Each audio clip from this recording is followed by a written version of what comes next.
Gilles, bonjour. Bonjour. Bon, je suis heureux de te retrouver. Ben écoute, moi aussi, et puis dans cette situation qui est quand même très particulière, on a beaucoup de contacts, je trouve. C'est curieux, on perd une partie des contacts parce qu'on ne se voit plus, et on en gagne aussi d'une certaine façon par le fait qu'on se parle beaucoup, par les réseaux interposés. Alors, pour te présenter brièvement, tu es le rédacteur en chef de Sport et Vie et de Zatopek, deux magazines qui sont assez appréciés en France. Et toi, tu es en Belgique, tu es à Bruxelles précisément, c'est ça? Mais nous, on a alors c'est compliqué. On a la rédaction qui se trouve à Bruxelles. L'éditeur, ce sont les éditions Faton pour Sport et Vie, donc à Dijon. L'équipe rédactionnelle, elle est vraiment éclatée. Alors, on a des collaborateurs de partout, en France, en Belgique, en Suisse, au Canada. Et le profil type des contributeurs de Sport et Vie, et de Zatopek aussi, du reste, c'est des personnes relativement, souvent même très calées dans leur domaine. Par exemple, la physiologie, l'histoire, l'entraînement, la diététique, qui essayent de vulgariser du mieux possible les acquis scientifiques de façon à les rendre accessibles au plus grand nombre, et donc ici en l'occurrence aux coureurs à pied. Et du coup, est-ce que vous avez commencé à plancher sur la crise que l'on est en train de vivre, là, que ce soit dans Sport et Vie ou Zatopek, oui. Là, il va y avoir tes spécialistes, ils vont avoir du pain sur la planche. Ah oui, parce qu'en plus, il y a beaucoup de moyens de relier cette crise sanitaire au sport. Par exemple, une thèse que défendent les Chinois, qui n'est peut-être pas la plus vraisemblable, mais selon laquelle cette crise du Covid-19 serait en fait importée, ne serait pas à l'origine de l'épidémie, mais qu'elle aurait été importée à l'occasion des Jeux mondiaux militaires qui se sont tenus à Wuhan au mois d'octobre, et donc, disent-ils, c'est une façon aussi de renvoyer la balle aux Américains, et que ça pourrait être la cause première de l'épidémie. Je m'empresse de dire que c'est une hypothèse qui est très peu relayée par les scientifiques, mais en tout cas, elle court du moins dans les milieux chinois. Puis il y a d'autres choses encore. On a remarqué notamment que s'il y a une plus grande vulnérabilité au virus du côté, par exemple, de l'Espagne ou de l'Italie ou de la France et de la Belgique, et beaucoup moins dans les pays de l'Est. Il y a très peu de cas dans les pays de l'Est. C'est même étonnant. Pourquoi est-ce qu'il y a si peu de cas en Russie? Bon, peut-être qu'on triche un peu sur le nombre de victimes, mais enfin, malgré tout, ça reste très inférieur. Alors, une des thèses, en l'occurrence, ce sont des chercheurs de Gand qui ont défendu ça.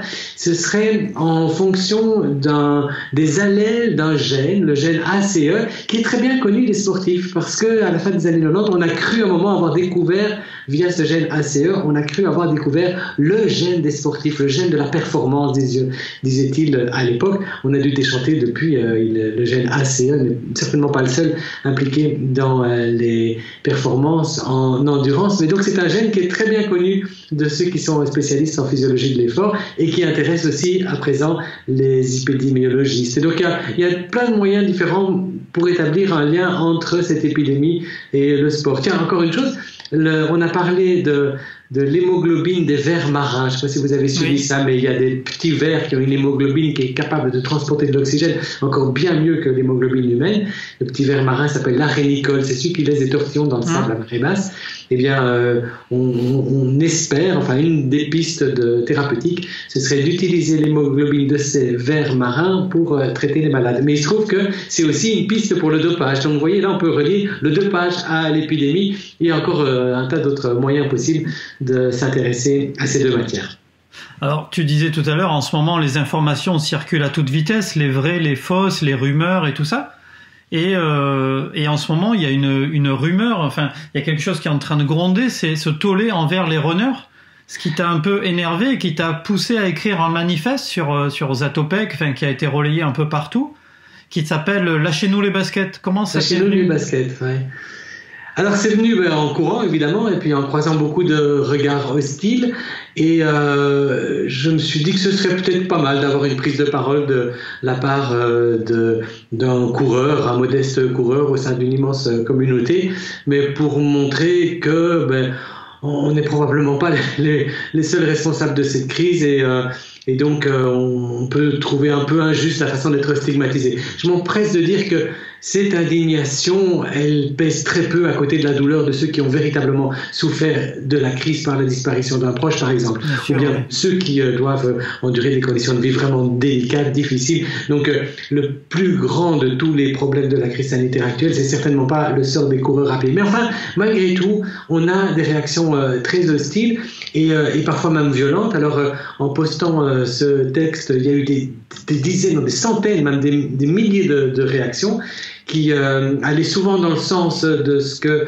je crois que beaucoup de coureurs ressentaient ce même sentiment et étaient contents de pouvoir le partager. Il y a eu quelques réactions hostiles aussi. Et puis on a eu des récits tout à fait étonnants. Bon, en l'occurrence, là, j'ai en tête le récit d'une personne qui faisait son parcours habituel d'entraînement et qui, au retour chez lui, a vu sa voisine qui l'attendait avec une bassine d'eau bouillante pour lui balancer à la figure. C'est très exceptionnel, hein. Je ne dis pas que ça constitue la règle, mais enfin, c'est pour montrer qu'il y a une radicalisation des positions qui est un peu inquiétante et qui est inquiétante et à la fois il fallait s'y attendre parce que dans les situations de crise, il y a toujours cette radicalisation. On doit toujours chercher un coupable et c'est un petit peu dommage qu'aujourd'hui, le coupable tout désigné, c'est le coureur à pied, alors qu'il n'est pas plus responsable de la propagation du virus qu'un autre. Surtout que la plupart des coureurs à pied respectent les fameuses règles de distanciation sociale. Donc c'est un peu un mauvais procès qu'on leur fait. Alors, ton texte était découpé en 3 parties, tu parlais du contexte et moi je voulais savoir si tu l'avais vécu personnellement, ces regards suspicieux, ces voisins qui t'épient, tu l'as vécu toi-même ? Alors c'est effectivement une réaction qui a été véritablement vécue, une personne qui nous a regardé très méchamment et nous a adressé le message suivant: foutez le camp avec vos gouttelettes. On avait l'impression d'être vraiment porteur de peste, alors qu'on respectait les fameuses règles de distanciation sociale. Dans le retour qu'on a eu, donc ces centaines de messages qui ont fleuri sur les réseaux, on a aussi des réactions de personnes qui disent écoutez, moi je ne l'ai pas vécu. Donc je crois que la situation est quand même plus propre aux grandes villes qu'à la campagne, tout simplement pour des raisons pratiques et assez faciles à comprendre. On se croise facilement à la campagne en observant cette fameuse distance de sécurité. C'est peut-être parfois un peu plus difficile en ville. Et puis les villes ont pris aussi des dispositions plus sévères. Ben, voyez, à Paris. Paris, oui, justement, c'est là où je voulais en venir, c'est que chez nous, il était interdit de courir de 10h du matin à 19h.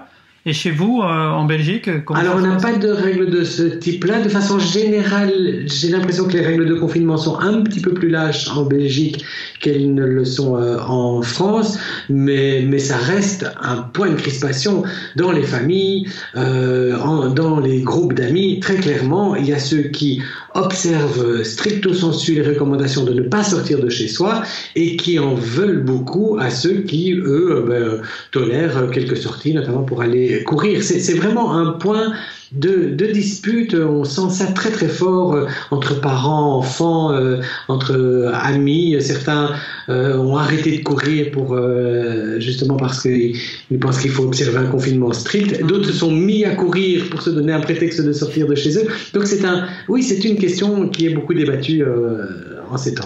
Oui, ça va susciter des débats philosophiques, je pense, dans l'après. Dans l'après-confinement, il y aura ceux qui ont respecté ou qui ont pensé faire ce qu'il fallait, et puis il y a ceux qui ont fait ce qu'ils pensaient être bien aussi en allant courir. Je pense que de toute façon, avoir une bonne hygiène de vie et une santé physique et mentale contribue à nous rendre plus forts. Donc dans la limite du raisonnable, du confinement et du respect des règles. Moi, je suis à Paris ici, donc on est en première ligne, puisque on est très nombreux, et puis le fait d'avoir réduit les créneaux, la plupart des gens vont courir à 19h, ce qui fait que les immeubles autour, là, tout le monde descend en même temps. C'est une folie, en fait. Je suis même persuadé qu'ils vont revenir en arrière, parce que il vaut mieux étaler les gens sur la journée que tout le monde à 19h. Oui, c'est même curieux qu'on n'ait pas anticipé la chose. Donc, mais il y a ça, parce que évidemment, on peut considérer qu'il y a des risques. Ils sont infinitésimaux, ces risques. Mais enfin, on peut considérer qu'il y a toujours un petit risque de contamination qui n'est pas plus important que quand on va faire ses courses ou que quand on travaille. N'oublions pas que tout le monde n'est pas confiné. Il y a quand même plein de gens qui sont au travail. Et là aussi, on est amené à se côtoyer les uns les autres. Et donc, à partir de là, oui, on peut considérer qu'il y a un très faible risque de transmission de la maladie. Mais on doit mettre dans la balance les avantages de garder une vie qui permet parfois de s'aérer. Il y a des bienfaits de la course à pied sur le moral, sur les facteurs de comorbidité. Donc très clairement, on voit que les personnes plus vulnérables sont les plus âgées. Bon, ben là, le sport n'y peut rien. Mais en revanche, c'est aussi les personnes qui font de l'hypertension artérielle ou qui sont en surpoids. Et contre ces fléaux-là, le sport est un excellent remède. Donc c'est très difficile de faire le calcul des risques. Je ne soutiens pas qu'il n'y a absolument aucun risque à aller courir ou à croiser des coureurs. Je pense simplement qu'il y a moyen de maîtriser ces risques et qu'il ne faut pas les surévaluer comme on a tendance à le faire aujourd'hui. Mais il faut bien mettre dans la balance que les gens ne sont pas faits pour rester à l'intérieur tout le temps et que oui, il faut s'aérer l'esprit et faire fonctionner aussi son corps. Sûr, ouais. Ben écoute Gilles, merci beaucoup. J'espère qu'on se croisera bientôt. Peut-être comme l'an dernier aux 20 km de Paris pour une conférence. J'espère que d'ici là, j'espère que ça sera autorisé et qu'on aura le droit de reprendre une vie quasi normale à la rentrée. Écoute, c'est le souhait de tous, je crois, mais surtout des coureurs. Merci beaucoup et puis portez-vous bien. Salut. À vous aussi. Au revoir.